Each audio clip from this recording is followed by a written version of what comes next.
Hey everybody, January 27th, Devotional here. And this last Sunday, we had looked at the story of Joshua and that encouragement from God to be strong and courageous. That we can be strong, we can have courage in the face of things that we should be afraid of. Because of who God is, because of His promises, because of His presence, because of His goodness. In the Psalm 27 that I read today,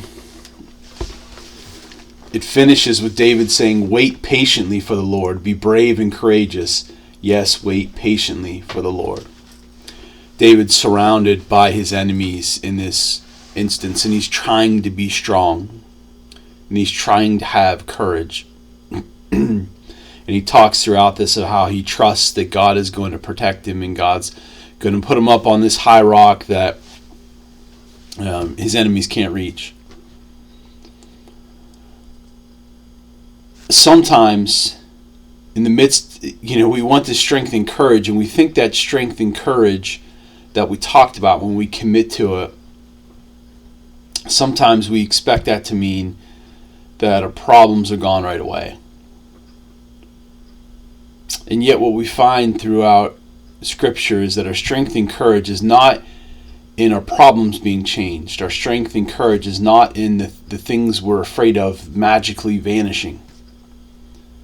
Our strength and courage comes from our hope and trust in Jesus Christ. So Joshua, as an example, he has his strength and courage, and it didn't make the walls fall down, and it didn't make the giants go away. Not right away. As I said a few days ago, God's path leads through those problems.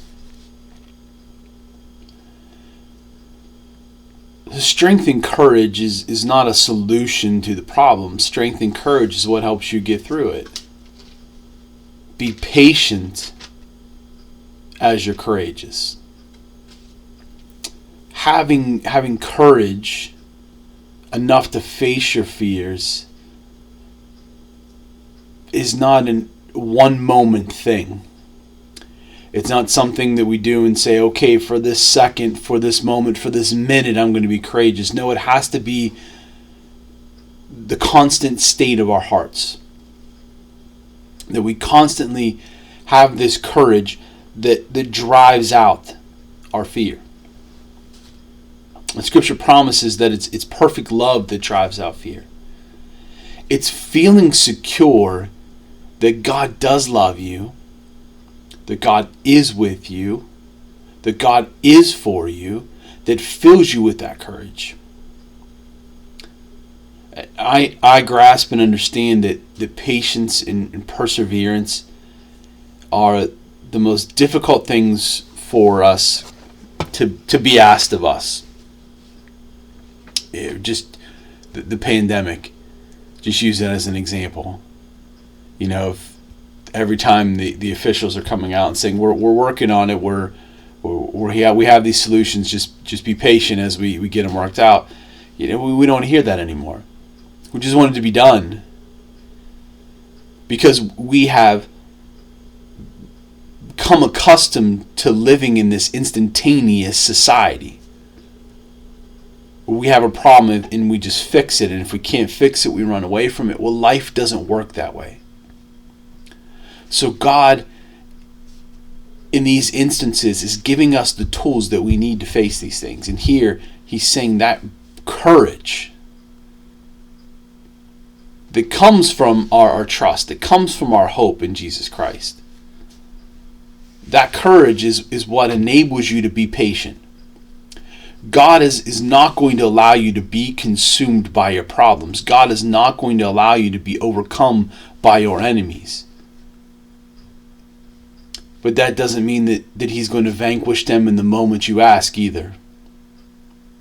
Be patient in waiting for hope.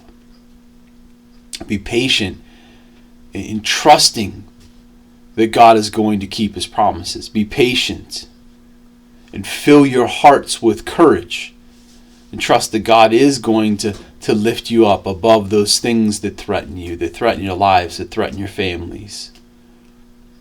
It doesn't mean that problems don't exist. It means that God is with you in the problems and He'll get you through them. We don't always know what that means. We don't always know what that rock that He puts us on looks like. But we know that it's there. So be patient as you wait for God's deliverance from whatever you face.